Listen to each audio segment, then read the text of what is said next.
Okay, I want you to go to a website. This is a new website, and I am actually hurting myself because he has put a new website together that is actually in competition with me.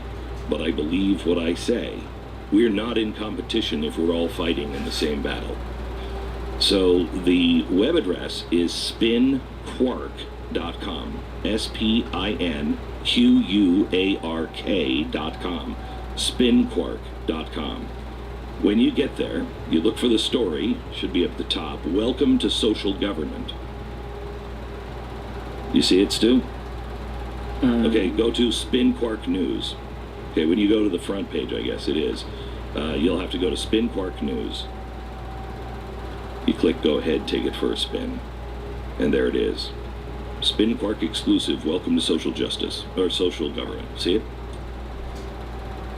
Okay, so it's the first link. It's the first link on the front, yeah.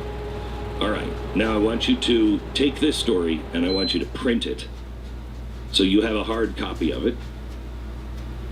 Because I don't know, I mean, we are in a place now where things are going to get very serious. They're not going to let go of power easily. These people are going to be shunned and smeared. But as I said, I know them. It's not going to be easy to smear one of these guys. And I won't give you any more details on that because I don't want to out him any more than he will already be at risk. This is the story. I'm going to go to Joe Rogan Experience 1292. I'm going to read the story that SpinQuark has just published.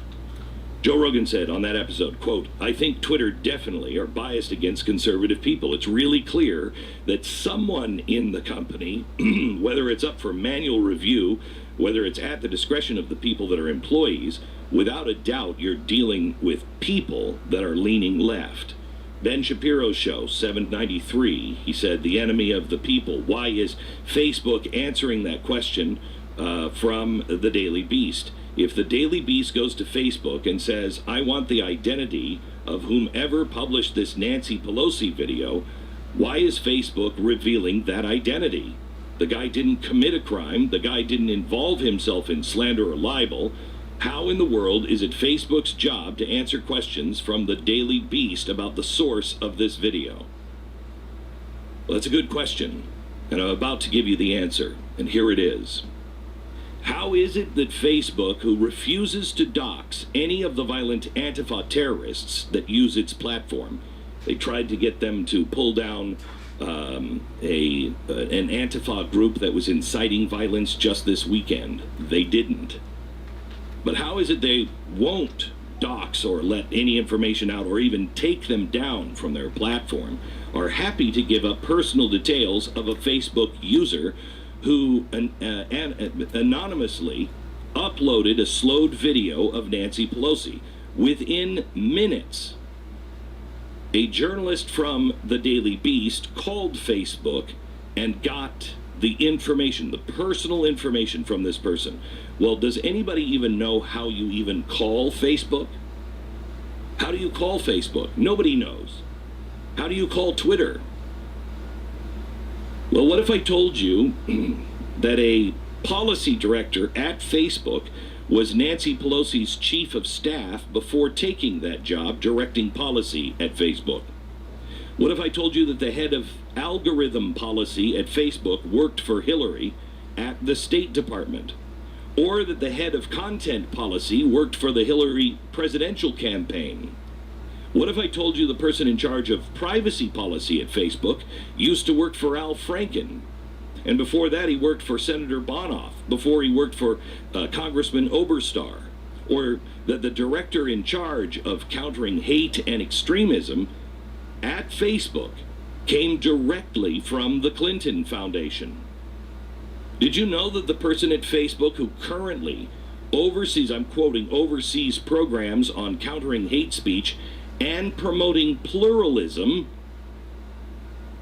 and develops, still quoting, internal third-party education that drives thought leadership on hate speech and content moderation, end quote, was one of Obama's policy advisors at the White House? Do the American people even know what pluralism, the social justice warrior definition of pluralism, is? Remember, this is in regards to the person that oversees programs on countering hate speech and promoting pluralism that was one of Obama's policy advisors. Classical pluralism is the view that politics and decision-making are located mostly in the framework of government, but that many non-governmental groups use their resources to exert influence. The central question for classic pluralism is how power and influence are distributed in the political process. Groups of individuals try to maximize their interest. Lines of conflict are multiple and shifting as power is a continuing bargaining process between competing groups. Let me boil it down to this. There are those who believe that a mistake like Donald Trump can never happen again, and the only reason why it did is because people, the American people, were too stupid. And so what they believe is that because people are too stupid to pick people, power needs to be concentrated in their social media group. And they will help everyone pick. That's what they're doing. And it's not just this social media.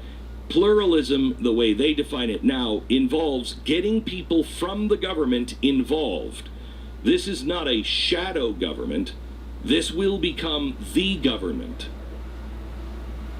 because it will make the Bill of Rights and everything else useless. Now, there's also economic pluralism. The term pluralism is generally used to contrast with so-called mainstream economics teachings, which generally only focus on one school of economic thought called neoclassical economics. That economic teaching should include other schools of thought, such as complexity, institutional, post-Keynesianism, and Marxist economics.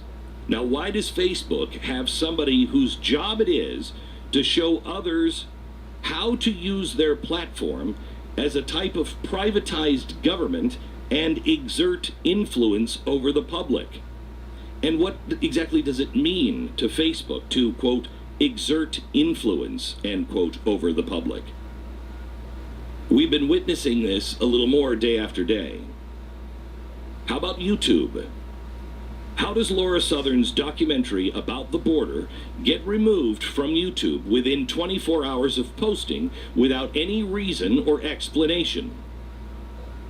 Well, what would you say if I told you that the policy manager at YouTube, before becoming the policy manager at YouTube, was employed by Hillary for America, was also a manager in Obama's campaign before that? What if I told you that YouTube's global content policy lead previously worked at the DNC? Did you know that the person responsible for growing the next generation of stars on YouTube worked in the Office of Digital Strategy at the White House under Obama? Or that the person in charge of developing the careers of YouTube creators was the director of video for Obama? Speaking of helping the careers of creators, did you know that Vox, the company that got Steven Crowder demonetized, was one of the companies that YouTube doled out $20 million to for educational videos? 10 people directly connected to the progressive Democratic political machine are the ones now controlling our conversations online. Does it seem like it's an important warning? What if I told you there were nearly 100 more? Did you know that the public policy manager for global elections at Facebook was Obama's National Security Council director for Russia before he was a special advisor for Joe Biden? What kind of election policy do you think he's going to be advocating at Facebook leading into 2020? Again, you'll find this story at Spin Quark. You'll need to look for the first link on that front page, and it says take it for a spin. It's their news page, and look at their first story. I want you to tweet this out to everyone. I think this is a very important story. I'm only about halfway through. We're going to take a quick 1-minute break.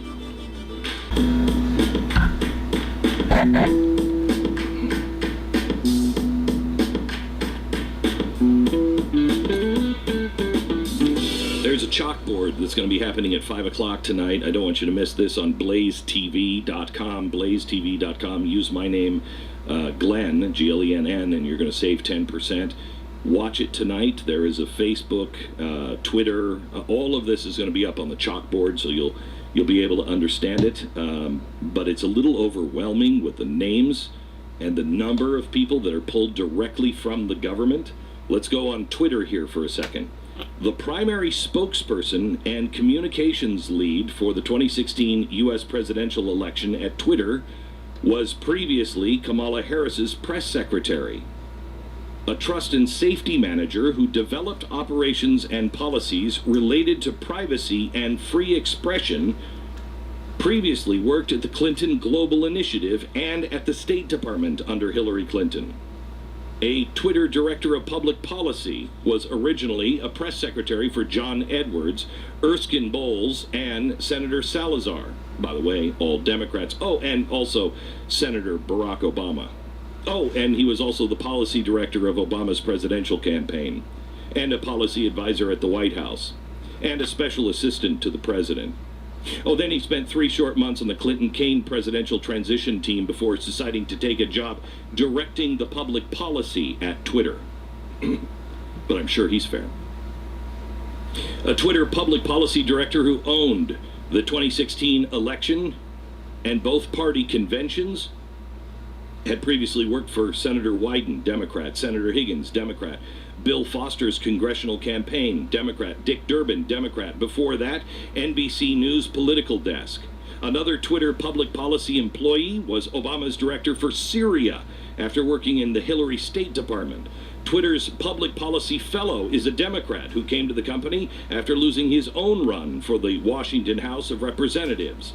Twitter's associate general counsel, Global Policy, was formerly an advisor to Senator Claire McCaskill after being an associate counsel to President Obama. Twitter's head of site policy was an intern at the William J. Clinton Foundation, where she wrote letters on behalf of President Clinton to the heads of state. Twitter's vice president of global public policy worked for a Democratic congressman for 20 years. The Washington Post called him one of the most influential tech policy operatives you've never heard of. Progressive Democrats using social media companies are using it to stifle our free speech online. This should be the most important discussion of this generation. So who has the power to silence Americans at YouTube, Twitter, and Facebook? Who are the people setting the guardrails of our free speech? We know that it was Twitter policy employees who acted on their own to ban Alex Jones, prompting Jack Dorsey to overrule them before ultimately losing that battle. Each day we wake up and see the latest way conservative voices are being censored, shadow banned, silently deleted, hidden from view, buried in searches, algorithmed out of existence, depersoned.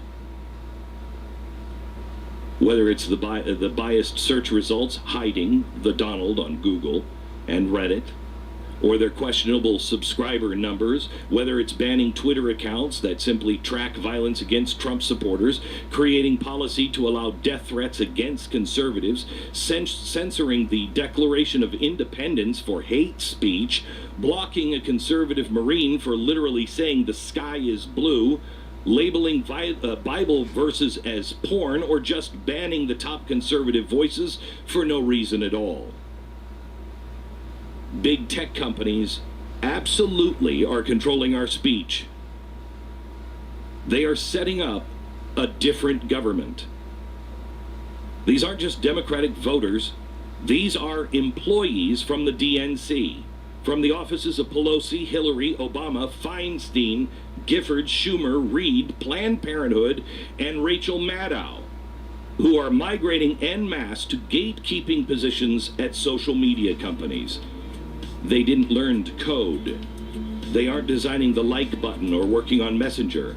They're taking up residency in the policy departments all across the internet, shaping the conversation, pushing agendas, picking who gets featured and who gets blocked, judging who gets banned for life, dictating the parameters of the algorithm we're not allowed to see, that always seem to ratchet in one direction. More in a second. You're listening to Glenn Beck. All right, X-Chair. Back in this... A story was sent to me over the weekend, and I was asked to hold on to it until this morning at 9 a.m. We have tweeted it out. I have sent it to the senators and congressmen that I trust.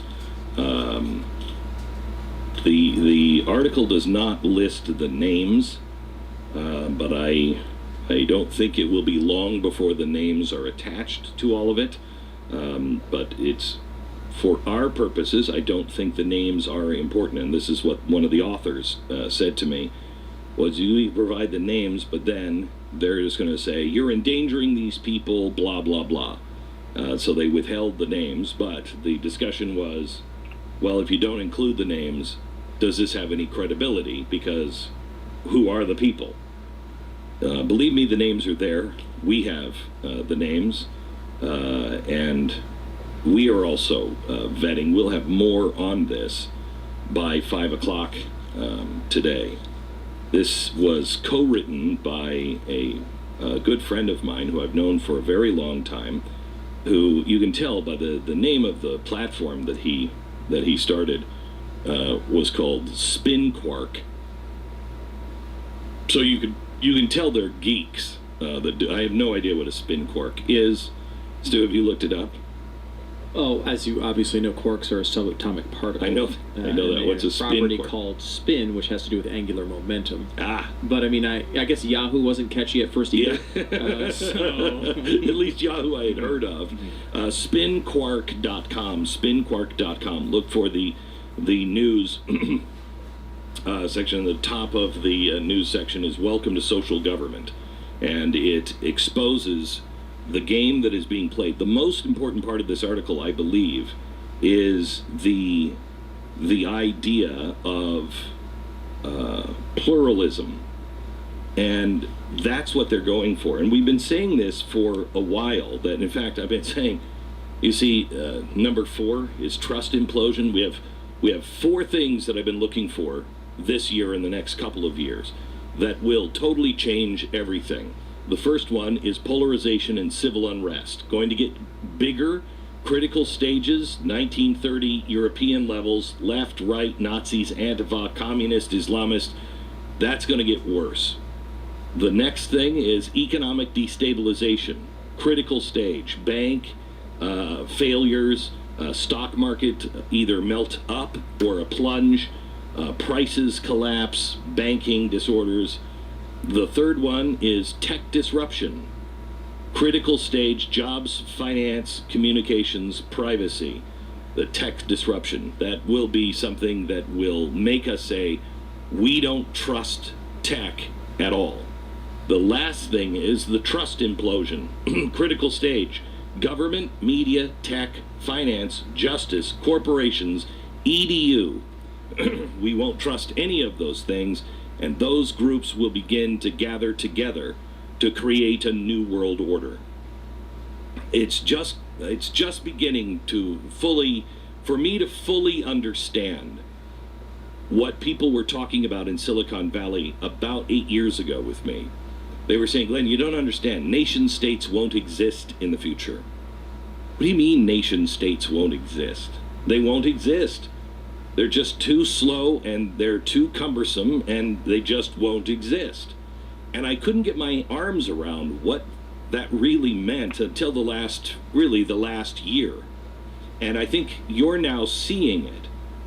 See, what we're saying, that these corporations don't have to be held to the constitutional standards of the Bill of Rights because they're private companies, so they can do whatever they want. Well, government has figured this out, and government has seen the power, and they have also seen the protection of the government from the social media side. They have something that each side wants. One wants power to reshape the world closer to their heart's desire. Those are the government people. And the Silicon Valley people don't mind if it's the right vision for them. And I shouldn't use right, I should use correct, because it's a very leftist global government idea. No borders, yada, yada, yada. They like the protection the government has given them. So the government is now giving them protection so you can't sue them. Can imagine setting up a corporation as large as Facebook, as large as Twitter. And how do you call them? YouTube. How do you get them on the phone? There's no call center for them. They're worse than the government. When you go to the government, you have a phone, but you're on hold forever. Twitter, Facebook, Google, they don't have you're not calling them to complain. You're not calling them and saying, hey, my post was just taken down. There are no faces attached to any of these things. That's power. That's unchecked power.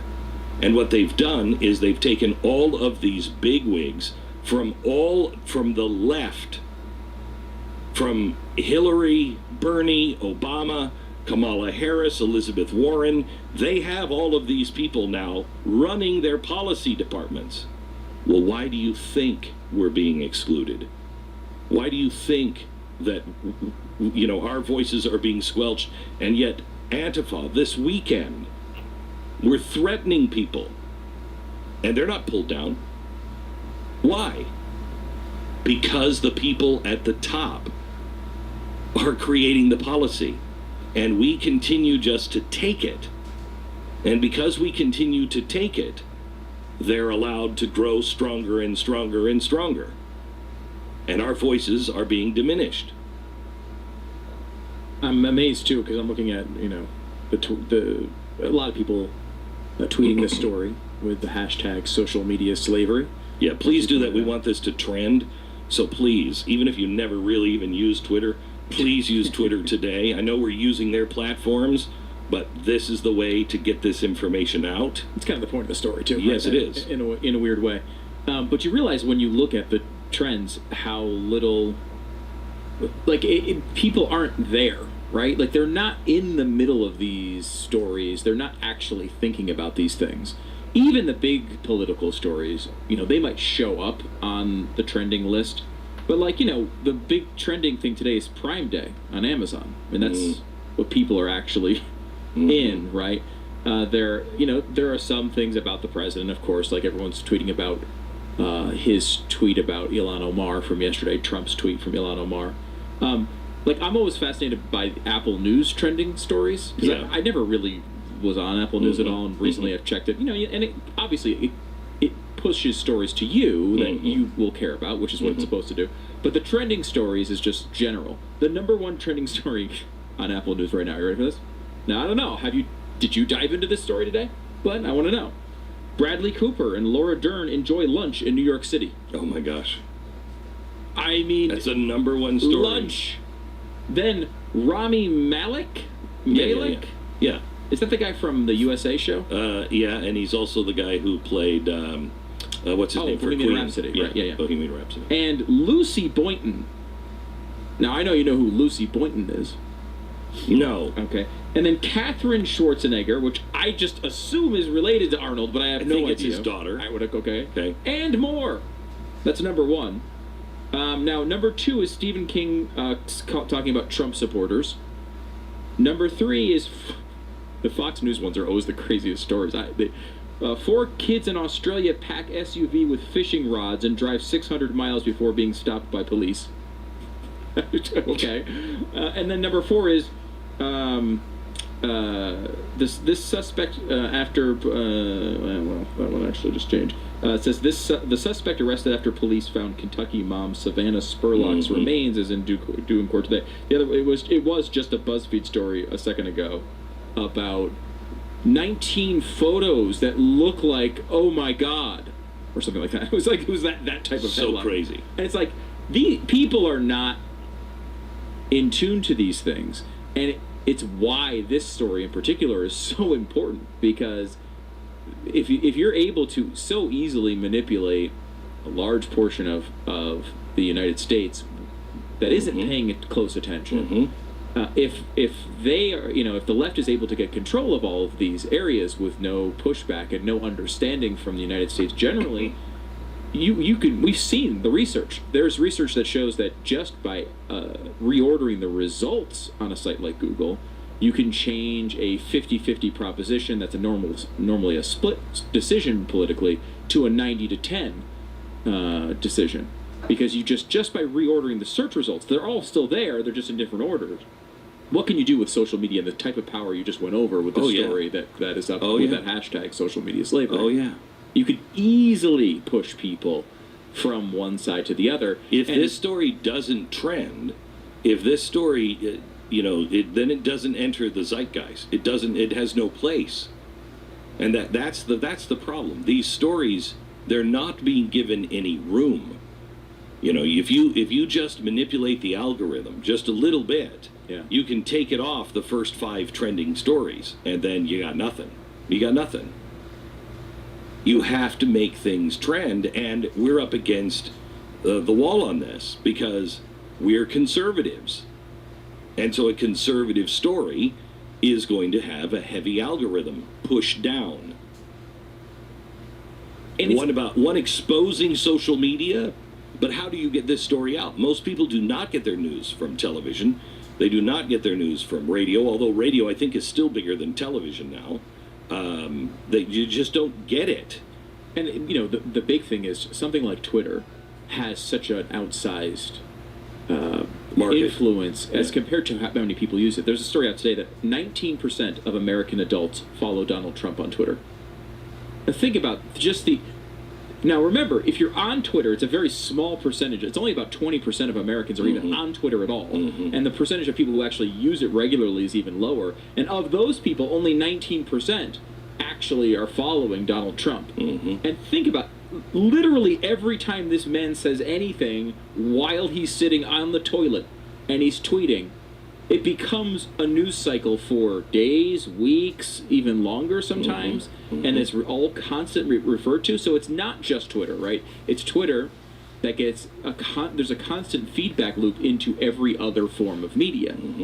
So it is controlling the entire conversation, basically.